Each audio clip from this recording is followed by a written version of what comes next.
जिस दलदल से हमें निकलना था उसी में मजीद धकेला जा रहा है। मिफ्ता इस्माइल के साथ फिर हाथ हो ही गया।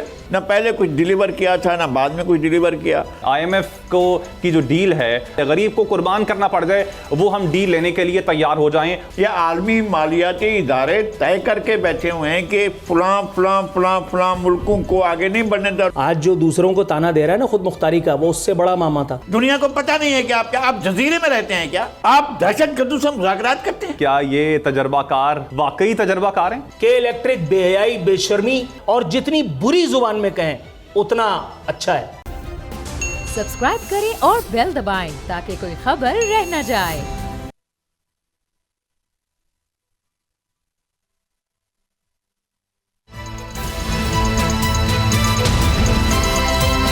अब पता चला। अस्सलाम वालेकुम नाज़रीन, प्रोग्राम अब पता चला के साथ मैं हूं मोहम्मद कामरान। आज के प्रोग्राम में हम सबसे पहले बात करेंगे हुकूमती इत्तेहादियों के हवाले से, जिनको एक बार फिर से पाकिस्तान तहरीक इंसाफ की याद सताना शुरू हो गई है। चीन से कर्ज मिलने पर भी हुकूमत भंगड़े डाल रही है। जिस दलदल से हमें निकलना था उसी में मजीद धकेला जा रहा है। और साथ साथ पाकिस्तान की नाकाम खारजा पॉलिसी के हवाले से भी बात करेंगे। ब्रिक्स कॉन्फ्रेंस में पाकिस्तान शिरकत नहीं कर रहा है। नाज़रीन, शहबाज स्पीड की फुर्तियों को रिवर्स गियर लगा हुआ है। हमने सुना था कि शहबाज शरीफ साहब जो हैं बहुत काम करते हैं, इतना काम करते हैं कि उनके पास सोने तक का वक्त नहीं होता है। शायद यही वजह है कि उन्होंने फैसला किया है कि अवाम को भी चैन से सोने नहीं देना है और 12-12 घंटे की लोड शेडिंग मुसलसल की जा रही है। इससे पहले जब मुश्किल वक्त आता था तो हमारे वजीर आजम कहा करते थे कि घबराना नहीं है, लेकिन मौजूदा वजीर आजम का यह कहना है कि चाहे आप घबरा लें क्योंकि मुश्किल वक्त मजीद और आने वाला है। जुलाई में मजीद लोड शेडिंग की जाएगी। अगर वजीर खजाना मिफ्ता इस्माइल की बात करें तो एक हफ्ता पहले उन्होंने कहा था कि 1-2 दिन में IMF से डील तय हो जाएगी। अब तकरीबन 8 दिन हो चुके हैं और इस डील का अभी तक हमें किसी तरह से कुछ पता नहीं है। और साथ साथ खबरें यह भी हैं कि इसहाक डार मुल्क वापस आ रहे हैं।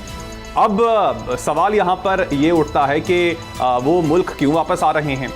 अब इसका जवाब अगर यह है कि वो वजीर खजाना की कुर्सी पर बैठने के लिए आ रहे हैं तो फिर यही कहा जाएगा कि मिफ्ता इस्माइल के साथ शायद हाथ हो गया है, क्योंकि मुश्किल फैसले लिए मिफ्ता इस्माइल ने, गालियां सुनी मिफ्ता इस्माइल ने, मीम्स बनी मिफ्ता इस्माइल पर, और अब पकी पकाई देख खाने के लिए इसहाक डार साहब आ रहे हैं। और क्या इसहाक डार साहब जो हैं वजीर ख़जाना पर की कुर्सी पर बैठने के लिए आ रहे हैं, तो क्या हमें वजीर ख़जाना तब्दील करने की ज़रूरत है या फिर वज़ीर आज़म को तब्दील करने की ज़रूरत है? इस हवाले से बात करेंगे।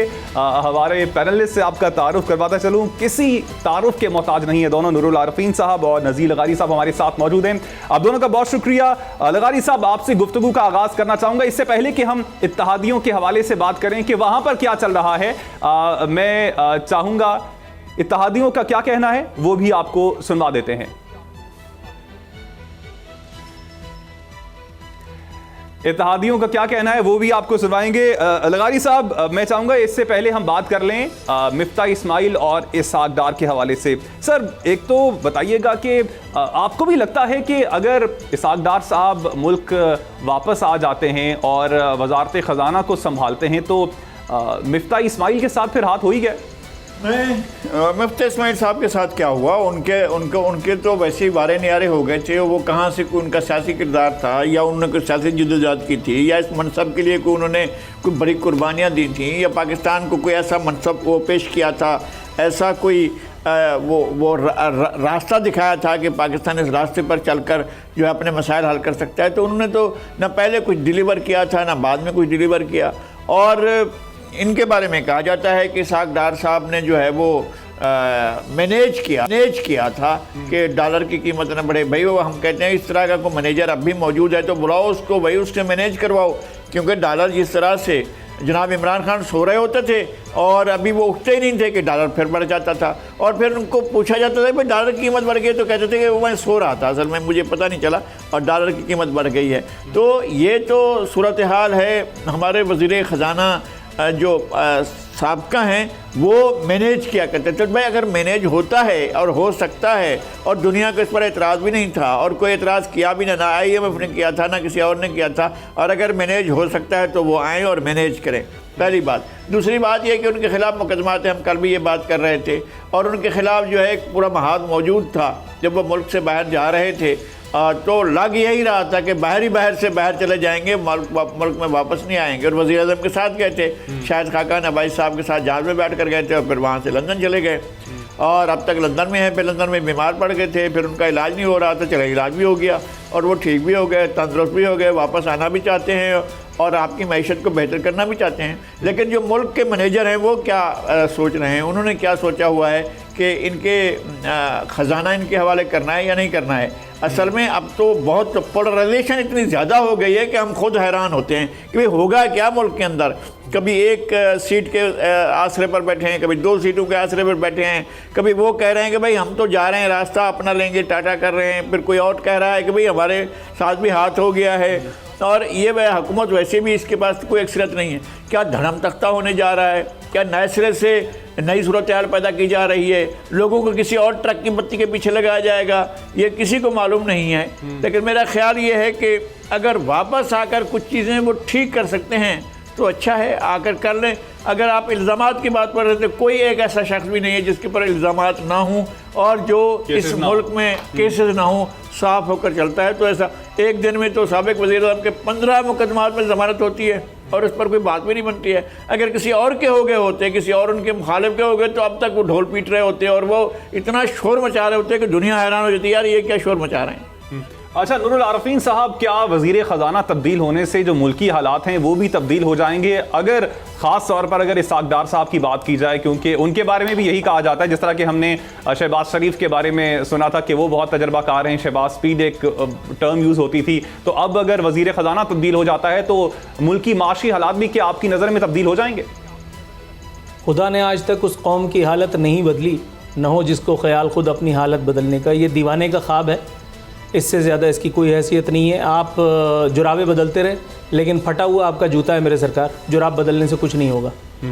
ये गला सड़ा, ताफ़ुन ज़दा, लानत ज़दा, मनहूस किस्म का निज़ाम जो आप पर और मुझ पर मुसल्लत है किसी नासूर की तरह, जब तक इसको साफ़ नहीं किया जाएगा ऊपर से लेकर नीचे तक, तब तक कुछ नहीं होना, तब तक कुछ नहीं होना। आपके ख़्याल में ये सियासी निज़ाम है, आपके ख़्याल में ये जमहूरी निज़ाम है, आपके ख़्याल में ये अवामी निज़ाम है।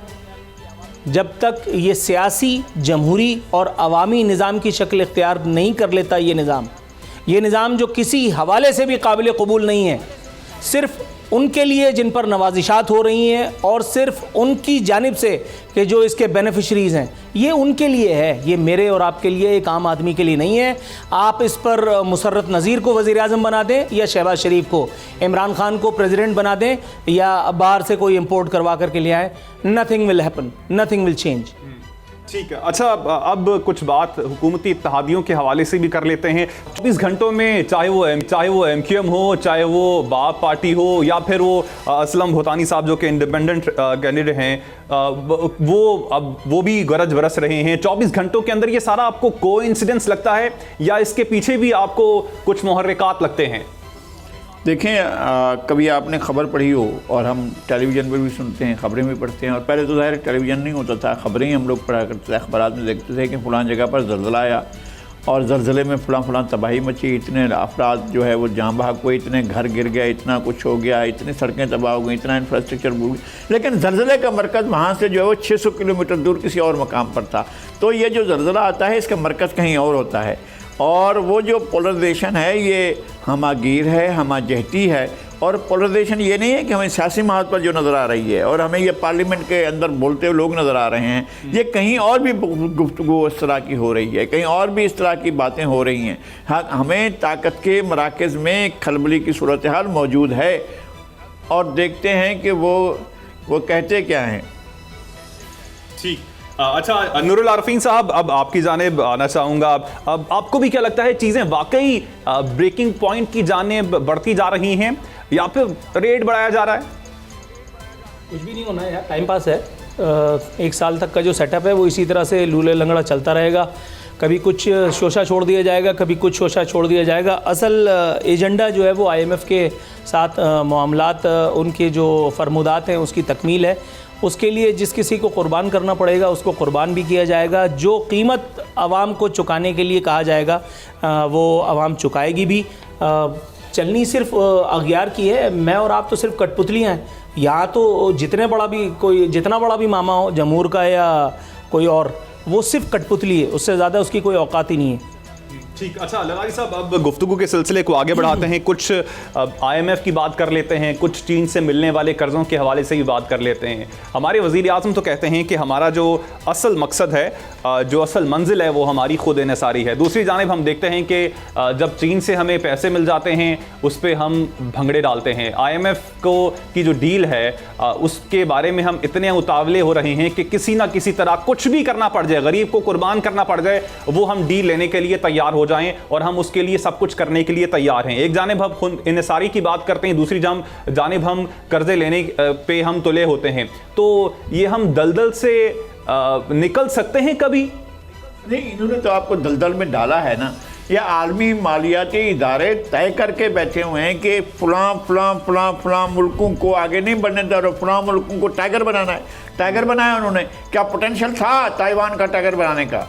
वो इसलिए बनाएगा, इतनी सी सरजमीन है, उसका बजट डिफेंस का आज से 10 साल पहले इंडिया के बजट से दुगना था डिफेंस का बजट। और ताइवान की टोटल जमीन कितनी है, कितना इलाका है? आपके कराची के रकबे के बराबर भी उसका रकबा नहीं है।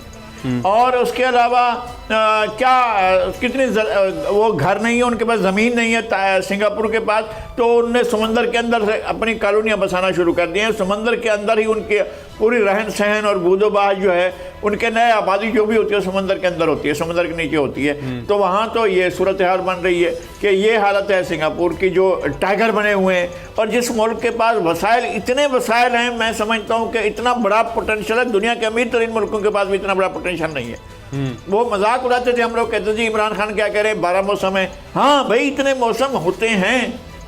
और मुल्क के अंदर जो डाइवर्सिटी है, लोगों का जो पोटेंशियल है, लोगों की जो कुव्वत है, लोगों की जो लेबर करने की आदत है, वो इतनी ज़्यादा है। लेकिन हमारे पास कुछ मुफ्तखोरे किस्म के लोग जो हैं हम पर मुसल्लत हैं और वो किसी ना किसी शक्ल में मौजूद हैं। वो हमें आगे बढ़ना नहीं चाहते हैं। वो ताले आज़मा जो हैं वो एक किसी की नौकरी खिदमत गुजारी पर मुतय्यन है और उसी की खिदमत गुजारी, असल में अपने पेट की खिदमत गुजारी है, उस पर मुतय्यन है और उस पर करते रहते हैं। वो मुलाजमत करते हैं IMF की, वो मुलाजमत करते हैं वर्ल्ड बैंक की। आप देखें, आपके वज़ीर ख़जाना आते हैं, हर वज़ीर ख़जाना का प्रोफाइल पढ़े कि वो कहाँ कहाँ मुलाजिम रहा है। तो वो लगता है कि बाहर खिदमत करते रहे, फिर भी बाहर की खिदमत के लिए आते हैं और यहाँ आकर मुसलत होते हैं, इस मुल्क को ख़राब करके, इस मुल्क की मैशत को बर्बाद करके, कंगाल करके फिर निकल जाते हैं, फिर और आ जाते हैं और बाहर की खिदमत अंजाम देते हैं। अच्छा नूरुल आरफीन साहब, अब ये नैरेटिव तो हमने बहुत सुना हुआ है कि अमेरिका जो है वो जो दीगर ममालिक के अंदर भी चीज़ों को कंट्रोल करता है और उसके लिए वो उनकी मईशत को ख़त्म करने की कोशिश करता है। अब यहाँ पर सवाल ये उठता है कि इस तरह की चीज़ें तो हर जगह पे होती हैं, ना सिर्फ अमेरिका बल्कि साथ जो पड़ोसी ममालिक हैं वो भी ऐसा कर रहे होते हैं।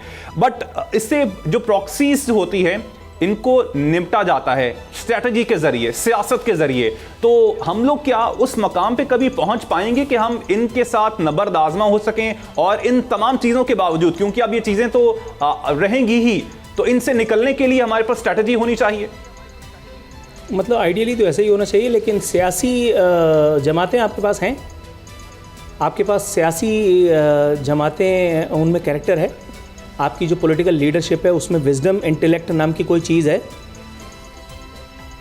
IMF के पिट्ठू सारे के सारे रहे हैं। आज जो दूसरों को ताना दे रहा है ना खुद मुख्तारी का, वो उससे बड़ा मामा था, उसका बस नहीं चला, वरना वो भी जाकर के किसी के कुत्ते धुलाता। और ये पाकिस्तान की माजरत के साथ तारीख है। जब अपने हाथ से गेम निकल जाता है तो हर आदमी टर्मिनेटर बन जाता है, आर्नल्ड शिवर्सनीगर नज़र आ रहा होता है, उसमें रैम्बो जो है आपको नज़र आ रहा होता है। इक़्तिदार में आओ और आकर के ये सारी काम करके दिखाओ तो जाने। पाकिस्तान में आपके पास जो सियासी जमातें हैं, पाकिस्तान में आपके पास जो सियासत है, इन सब की फाइल कहीं ना कहीं दबी हुई है, इन सब की गोट कहीं ना कहीं फंसी हुई है। ये सारे काणे हैं और एक काणा नहीं चाहता कि कभी दूसरे काणों को सज़ा मिले। इसलिए ये सारी चीज़ें इसी तरह से अच्छी अच्छी बातें तो बैठ करके मैं भी बहुत कर सकता हूँ, 2 घंटे बैठालिए मुझे, मैं आपको बताऊँ पाकिस्तान कितना अच्छा है, पाकिस्तान कितना फलाना है, पाकिस्तान कितना, लेकिन भाई माजरत के साथ बात बड़ी कड़वी है, लेकिन कड़वा तो नीम का पेड़ भी होता है, घर में लगाते हैं ना लोग, कम से कम साया मुहैया होता है आपको।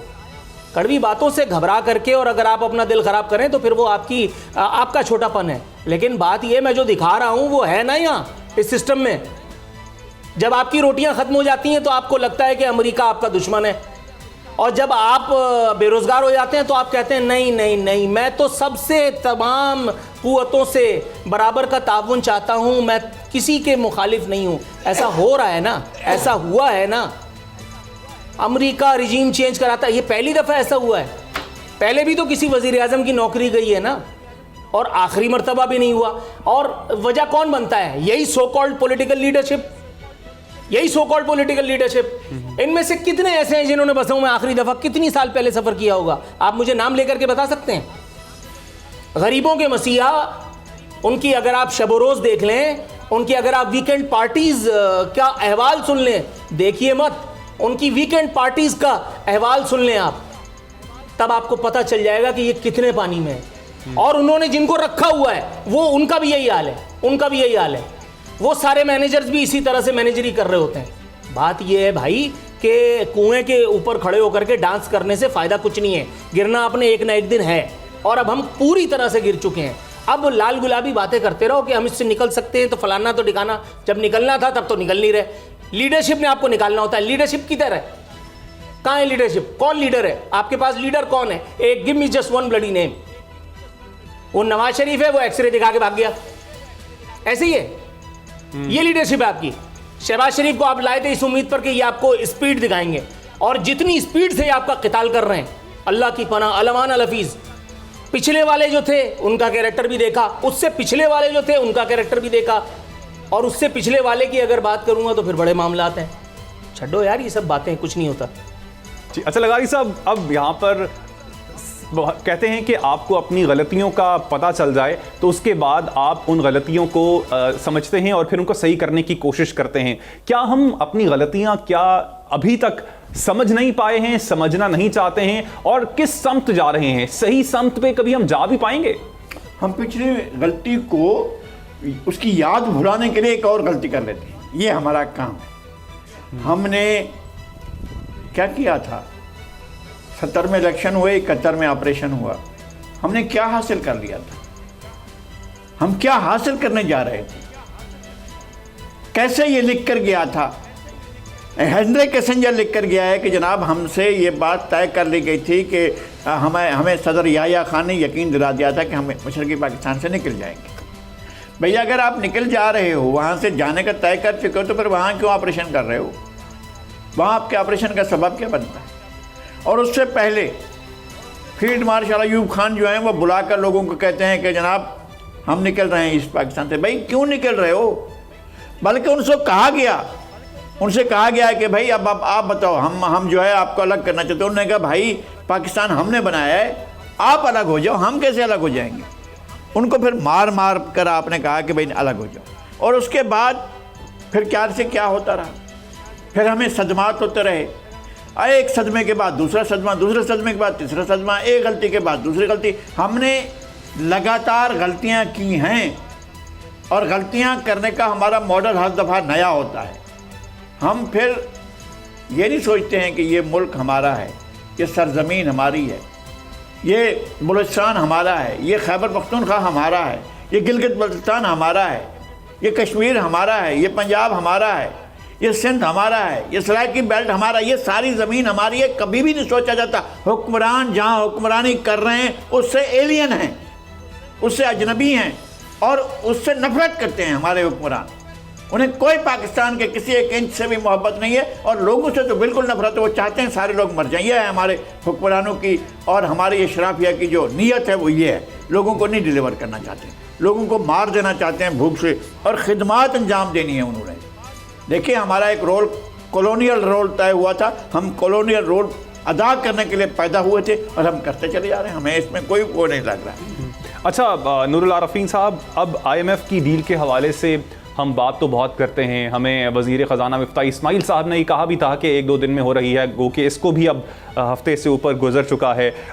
मुश्किल फ़ैसलों की बात की गई कि मुश्किल फ़ैसले हमें करना पड़ेंगे। मुश्किल फ़ैसले करने के बावजूद इस वक्त सूरत हाल ये है कि अभी तक मामलात मज़ीद बुरे हो रहे हैं, बद से बदतर होते जा रहे हैं। तो इस सारी सूरत हाल क्या समझते हैं कि वज़ारत ख़जाना या वज़ीर ख़जाना को तब्दील करने से ये मामलात दुरुस्त हो जाएंगे, या फिर वज़ीर आज़म को ही तब्दील होना चाहिए और उसके बाद देखते हैं क्या होता है?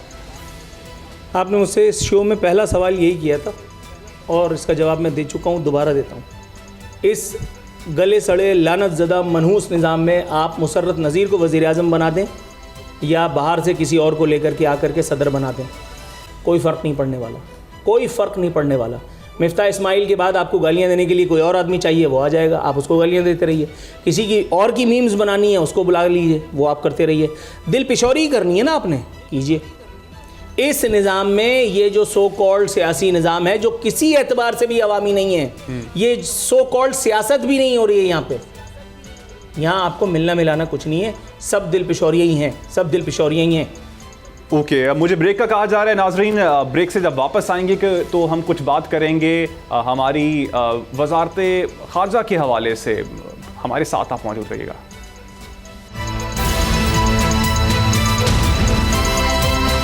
अब पता चला। प्रोग्राम में एक बार फिर खुश आमदेद। नाजरीन, गुज़श्ता हुकूमत में इमरान खान को ये ताने दिए जाते थे कि ये आलमी तन्हाई का सबब बन रहे हैं, और इस वक्त मौजूदा हुकूमत की अपनी हालत भी बहुत पतली दिखाई देती है। ब्रिक्स कॉन्फ्रेंस इस वक्त हमारे पड़ोसी दोस्त मुल्क चीन में हो रही है और पाकिस्तान उसमें शिरकत नहीं कर रहा है। अब सवाल यहां पर यह उठता है कि चीन की जो सर्द महरी है, इसका जिम्मेदार कौन है? क्या वजीर खारजा पर यह जिम्मेदारी आयद होती है या फिर वजीर आजम पर यह जिम्मेदारी आयद होती है? लगारी साहब, आपके सामने यह सवाल रखना चाहूंगा, मौजूदा जो हमारी खारजा पॉलिसी में की नाकामी है, इसकी जिम्मेदार कौन है? क्या जब पाकिस्तान को जब ग्रे लिस्ट FATF के ग्रे लिस्ट में डाला जा रहा था तो इंडिया में इजलास हो रहा था और पाकिस्तान के नुमाइंदे मौजूद थे और पाकिस्तान के नुमाइंदगी जनाब सरताज अजीज कर रहे थे। उनकी मौजूदगी के बावजूद इंडिया के प्रेशर पर, और चीन उसका रुकन था, और जब फैसला हो रहा था तो पाकिस्तान को ग्रे लिस्ट में डाल दिया गया था। और ये सूरत हाल के आज अगर इमरान खान साहब की हुकूमत होती तो इस बार पाकिस्तान को ब्रिक्स के इजलास में बुलाया जाता, मैं इस बात से इत्तफाक नहीं करता। और चूंकि वहाँ पर ऐसी सूरत हाल मौजूद है कि इंडिया एक डोमिनेट करने वाली पोजीशन पर है और बाकी जो अरकान ममालिक हैं वो भी ऐसे हैं, और इंडिया की हालत ऐसी है कि इस वक्त वो वीटो की $400 बिलियन उसके पास अपने रिजर्व में पड़े हुए हैं। आपने क्या किया है? आप तो एक अरब डॉलर के लिए मारे फिर रहे हैं और रोजाना कासाए गदाई लेकर उनके दरवाजे पर बैठे होते हैं IMF के जनाब हमें भी कुछ दे दीजिए। ऐसे में कोई आलमी बिरादरी में आपको इज्जत देगा, कुछ तौकीर देगा? और किस लिए दीजिए? आपने कोई मुल्क को बनाना है? नहीं भाई, आपने मुल्क के अंदर आपने मुल्क पर कर्जे चढ़ाने हैं। हर हुकूमत जो पिछली हुकूमत होती है, पिछली तमाम हुकूमतें जो कर्जे ले चुकी हैं उसके बराबर आकर उसके उन तमाम कर्जों के बराबर एक और हुकूमत जो आती है वो आकर कर्जे लेती है। वो किसी भी की भी हुकूमत हो, वो माज के तमाम रिकॉर्ड तोड़ देती है और उतने ही कर्जे दोबारा ले लेती है। अब ये सूरत हाल अब भी वहाँ मौजूद है। आपने अपनी मैशत को ठीक नहीं करना है, आपने अपने आप को ठीक नहीं करना है, आपने अपने जोन में रहना है, जो भी आपका जोन है उसी में रहना है और उससे आगे नहीं बढ़ना है। आपने इस मुल्क के लिए, इस मुल्क के लोगों के लिए, इस मुल्क के रियल पोटेंशियल के बारे में सोचना ही नहीं है और फिर आपने रहना है कि जनाब हम इस तरह से वो आगे बढ़ेंगे। आप किसी को भी ले आइए वज़ीर आज़म और फिर दोबारा ये इजलास करा लीजिए, फिर ब्रिक्स में इनको बुलवा लीजिए कि जनाब हमारे मोहतरम जनाब वज़ीर अल्लाह मैं इस नाकामी की जिम्मेदारी मौजूदा हुकूमत को ही समझता हूँ और उसकी नाकामी है, क्योंकि उसके होते हुए ये हो रहा है। अगर ये इस वक्त इमरान खान होते तो हम उनको जिम्मेदार ठहराते, अगर नवाज शरीफ होते तो हम उनको कहते हैं वो जिम्मेदार है। जिनके दौर में ये हो रहा है, हम इनकी जिम्मेदारी से फरार का मौका नहीं देना चाहते हैं कि जनाब ये जो है वो इनकी। लेकिन बराह रास्त तो वजीरे खारजा इसकी जिम्मेदारी उन पर आयद होगी ना, बिलावल भुट्टो जरदारी पर। वो आप डाल दें, मैं कह रहा हूँ मुझे इससे कोई एतराज़ नहीं है कि डालें। नहीं बुलाया गया है तो उनकी जिम्मेदारी बनती है, वो अपनी जिम्मेदारी को वो खुद कबूल करें। और दूसरी बात यह है कि हम एक आलमी आइसोलेशन का शिकार हैं, ये मानना चाहिए हमें।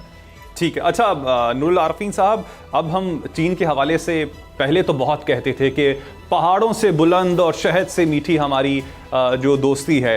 अब इस वक्त जिस सूरत हाल से पाकिस्तान गुजर रहा है उसमें हम आलमी तन्हाई का शिकार होते जा रहे हैं। अब चीन मदद तो कर सकता था और मदद ना करने के पीछे आप क्या समझते हैं हमारी जो वजारत खारजा है वो जिम्मेदार है? चीन आपकी मदद क्यों कर सकता था? आप क्यों ऐसा सोचते हैं, पहले ये मुझे बताएं। हम जब दोस्त से एक्सपेक्ट तो यही करते हैं ना। एक सेकंड, आप लंगड़े हैं, आप चाह रहे हैं कि मैं आपको अपनी टांग उधार दे दूं। कैसे लिखा है, कहाँ लिखा है ये? कॉमन सेंस के खिलाफ है ना ये बात। आप भीख मांग रहे हैं और कब से मांग रहे हैं, और आपकी भीख मांगने की सलाहियत जो है वो दिन ब दिन बढ़ती जा रही है। खुद मुख्तारी के दावेदार, कौमी गैरत ब्रिगेड चलाने वाले, वो सबसे ज़्यादा बड़ा कशकोल लेकर के और पाकिस्तान को खुद मुख्तार बनाने निकले। आपने चाइना के साथ किया क्या है, आपको अंदाज़ा है? सी पैक के साथ आपने किया क्या है, आपको अंदाज़ा है?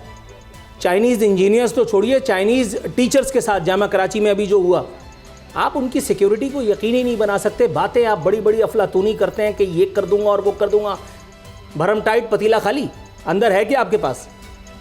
ये आपकी हालत बिल्कुल उस माँ की सी है कि जिसके पास अपने बच्चों को देने के लिए वादों के सिवा कुछ नहीं है। वो कढ़ाई में सिर्फ पानी उबाल रही है और कुछ भी नहीं। चीन आपकी मदद कब तक करेगा, क्यों करेगा? हालत ये हो गई कि चाइना ने अपने लोगों की हिफाजत के लिए अपनी एजेंसी तक यहाँ लॉन्च करने के लिए अब वजारत दाखिला से लाइसेंस मांग लिया था। वो तो शुक्र है थोड़ा बहुत अभी किसी ने कुछ खाया पिया है तो आपने उनको लाइसेंस नहीं दिया, वरना आपके यहाँ तो लोग बैठे हुए हैं, कमीशन मिलना चाहिए, कट मिलना चाहिए, वो काम भी कर देंगे। तो आप दूसरों को अपनी गलतियों का वो अगर जिम्मेदार समझते हैं तो ये आपकी मासूमियत है। मैं बिल्कुल ऐसा नहीं समझता। चीन ने जो किया वो नीड ऑफ द आवर थी। वैसे तो पाकिस्तानी आपको बुरा लग रहा है, मैं इस बात की कदर कर सकता हूँ। ये कौमी हमीयत आपको बुलवाने पर मजबूर कर रही है, मैं ये बात भी समझ सकता हूँ। लेकिन आप ये ना कहिए कि जी चाइना आपका बाजू मरोड़ रहा है, चाइना ठीक कर रहा है। अभी थोड़ी देर पहले मैं देख रहा था ट्विटर पे, यूएई का हुक्मरान एयरपोर्ट गया है जाकर के मोदी को जहाज के बाहर उसने उसको रिसीव किया है। और आपका वजीर आजम क्या करता रहता है? आपका पिछला वजीर आजम क्या कर रहा था?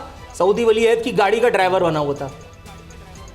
अगला वाला जाकर के किसी के माशकी बन जाएगा, उससे अगला वाला जाकर के किसी के जानवरों को गुस्ल देगा। आपको लगता है ये सब छिछोरापन करके आप बाकायदा कोई कौमी गैरत का सबूत दे रहे हैं? फिर अगला वाला आपको जो है आपके कशकोल में कोई और चीज़ें डालेगा। भाई बेइज्जती के सिक्के दोगे तो यही सब कैश मिलेगा ना, और क्या मिलेगा माजरत के साथ। अच्छा लगारी साहब, अब सिफारती सतह की स्पेसिफिकली अगर बात करें तो क्या वहाँ पर भी चीज़ें क्या इरिवर्सिबल हो चुकी हैं, चीज़ें मेंड की जा सकती हैं? ख़ास तौर पर अगर सिफारती सतह पर हम देखें कि अब हम उनकी चीज़ों को तो दुरुस्त करने की कोशिश कर सकते हैं ना? किन की चीज़ों को आप दुरुस्त करें सर? कौन कौन सी चीज़ें हैं जिन्हें आपने दुरुस्त करना है? चले उसके बारे में हम शुरू करते हैं बात। कौन सी चीज़ें हैं, आप कौन से शोबे में? जो मसला ये है कि जनाब आप इस मुल्क को अपनी ही हुक्मरान अशराफिया से आज़ादी चाहिए। क्या वो आज़ादी नहीं है जिस तरह की आज़ादी जनाब हज़रत इमरान खान साहब मांग रहे हैं? बहुत काबिल एहतराम हैं, मुल्क के साबिक़ वज़ीर आज़म हैं और अपोजिशन के एक बड़े लीडर हैं, लेकिन जिस तरह की आज़ादी वो मांग रहे हैं मैं उस आज़ादी की बात नहीं कर रहा हूँ। इस मुल्क के अवाम को हकीकी आज़ादी कभी मिलेगी? और इस मुल्क के अवाम खुद अपने बारे में कभी सोचेंगे? क्या इस मुल्क के अवाम को कभी अपने बारे में कभी सोचने का मौका मिलेगा?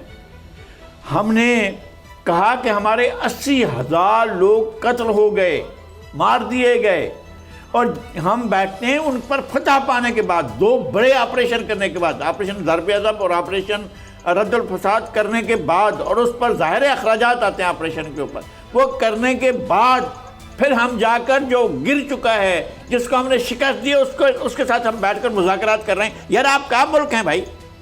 आप किस तरह की बातें करते हैं? आप क्या आप दुनिया आपको किस नज़र से देख रही है? दुनिया को पता नहीं है कि आप जजीरे में रहते हैं क्या? आपका पता नहीं है कि आप किस तरह के हालात का शिकार हैं?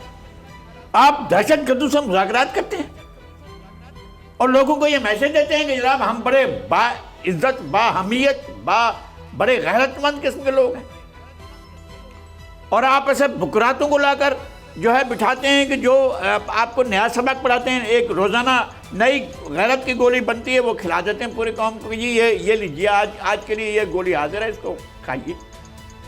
ये मुल्क बहुत बड़ी ताकत है भाई, और ये मुल्क एक इकाई है, तारीखी इकाई है, ये तारीखी रियासत है भाई। इसको ना बनाएं किसी और तरह की रियासत। ये पाकिस्तान के लोग एक दूसरे के साथ जुड़े हुए हैं, और अब मेरी ख्वाहिश है, मैं चाहता हूँ, और मेरा ये चाहना कोई वो नहीं है कि ये पाकिस्तान जो है वो कश्मीर की सरहदों से लेकर जीवनी तफ्तान तक एक इकाई के तौर पर हमेशा कायम रहे। लेकिन क्या हमारी हुक्मरान अशराफिया ये चाहती है? अब नूर अल-यकीन साहब, आपकी नज़र में ऐसी कौन सी चीज़ें हैं जो कि करनी चाहिए ताकि कम से कम हम सिफारती सतह पर ही चीज़ें जो हैं हमारी सही हो जाएं? ये तो बहुत तवील बहस छेड़ दी भाई आपने। 1 मिनट में प्रिसाइज मुझे नहीं कर सकता, इतनी इल्म नहीं हासिल किया भाई मैंने। मतलब इंटरनल पॉलिटिक्स को आपने सिफारती महाज पर कहा है कि मैं इसको पोर्ट्रे कर सकूं, नहीं कर सकता। बहुत, ये कम से कम 10 मिनट की लंबी गुफ्तगू है। ओके, अच्छा, हम जो सेगमेंट है उसको आगे बढ़ाते हैं। अब हम कुछ बात कर लेते हैं एक लगारी सब पर ओके, हम ब्रेक पर जाएंगे। ब्रेक से जब वापस आएंगे तो एक लगारी सब पर भारी और आरफी नामा पर बात करेंगे। इस ब्रेक के बाद आप हमारे साथ रहिएगा। अब पता चला प्रोग्राम अब पता चला में एक बार फिर खुशामदीद। लगारी साहब, एक लगारी सब पर भारी में आज आपके पास क्या स्टोरी है? मैंने एक न्यूयॉर्क की यूनिवर्सिटी है, यूनिवर्सिटी ऑफ कोलंबिया, उसके मैंने एक प्रेस रिलीज देखी है कि उसने मुख्तलिफ शोबों में खिदमात अंजाम देने वाले, और उनका जो मेडिसिन का शोबा है उसके में मुख्तलिफ खिदमत अंजाम देने वाले लोगों के लिए इनामात का ऐलान किया गया और उनके अवार्ड्स का ऐलान किया गया। अच्छा, ये शोबे थे मेडिसिन का, बायोमेडिकल इंजीनियरिंग का, पैथोलॉजी का, लेबॉर्ट्री मेडिसिन का, फिज़िकल थेरेपी का, पीडियाट्रिक्स का, सर्जरी का, रेडियोलॉजी का, पॉपुलेशन और पब्लिक हेल्थ का, और विजुअल साइंसेस का, गायनेकोलॉजी का। इन तमाम शोबों के जो माहिरीन थे, जो यंग डॉक्टर्स थे और बड़ी पोटेंशियल रखने वाले डॉक्टर्स थे, उनके लिए अवार्ड्स का ऐलान किया है। और इसमें मुख्तलिफ बराआज़मों के लोग हैं जो इस यूनिवर्सिटी में ज़ेर तालीम रहे हैं या जिन्होंने यहाँ से तालीम हासिल की या जिनकी खिदमात ऐसी हैं कि जिनको इस यूनिवर्सिटी ने रिकगनाइज़ किया और उनके लिए अवार्ड्स का ऐलान किया है। उनमें एक पाकिस्तानी डॉक्टर हैं, डॉक्टर फैसल खोसा। और डॉक्टर फैसल खोसा जो हैं, इनका ताल्लुक़ डरगादी ख़ान से है, और इनको अवार्ड ये नहीं है कि सिर्फ यूनिवर्सिटी कोलंबिया ने या वहाँ के अमेरिकन इदारों ने दिया, बल्कि इनको कनाडा में, यूरोप में, मिडल ईस्ट में और यहाँ पर हमारे साउथ एशियन रीजन में भी अवार्ड्स मिले हैं। पाकिस्तान में भी उनको जो है वो तमगा इम्तियाज़ मिल चुका है।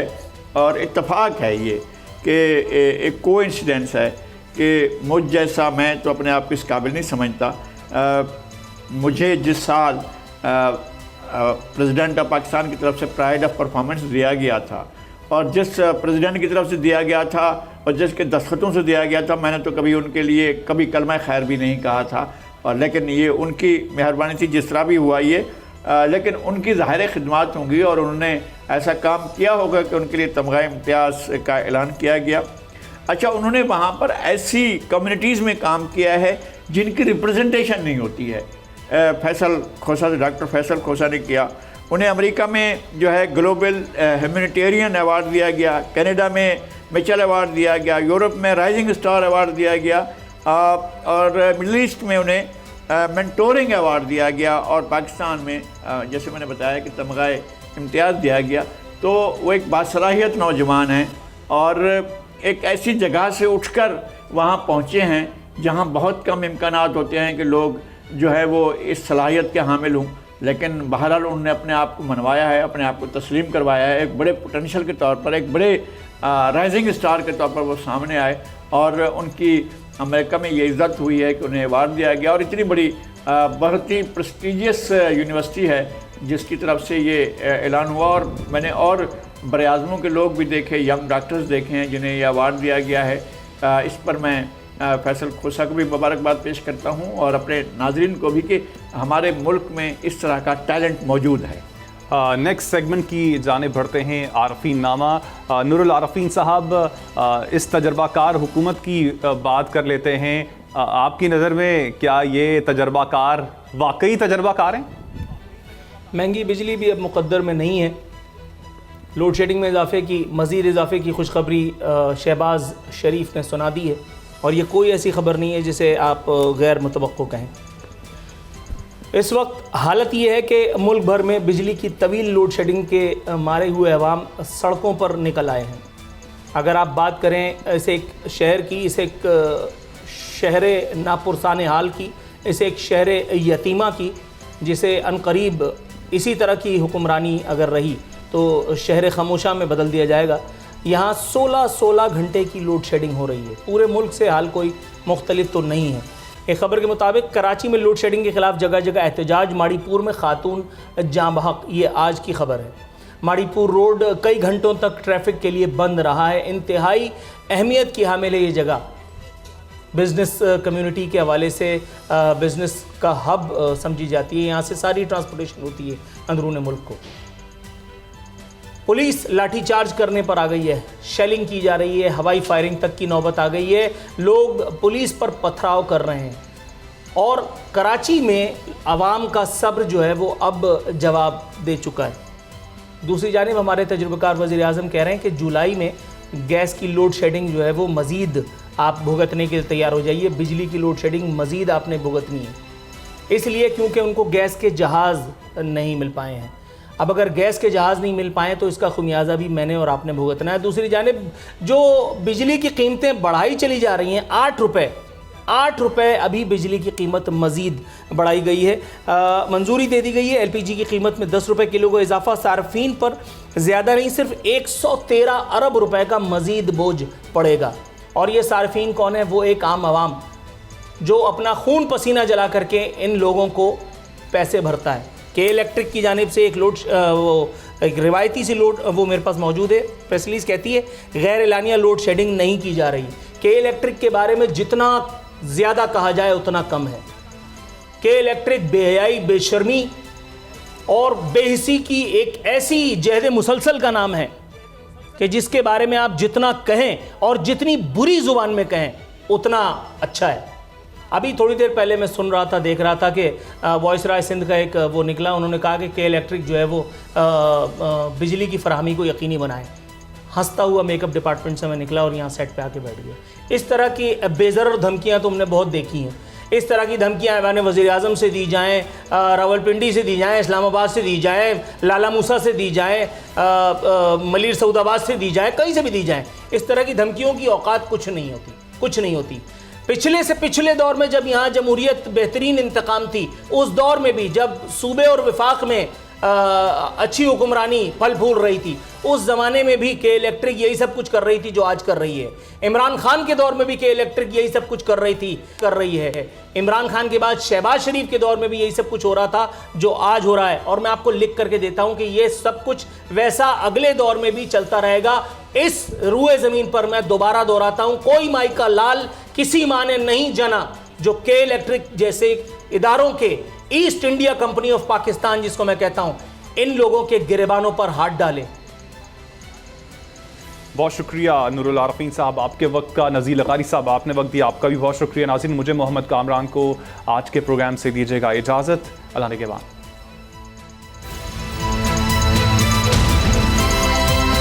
अब पता चला। सब्सक्राइब करें और बेल दबाएं ताकि कोई खबर रह न जाए।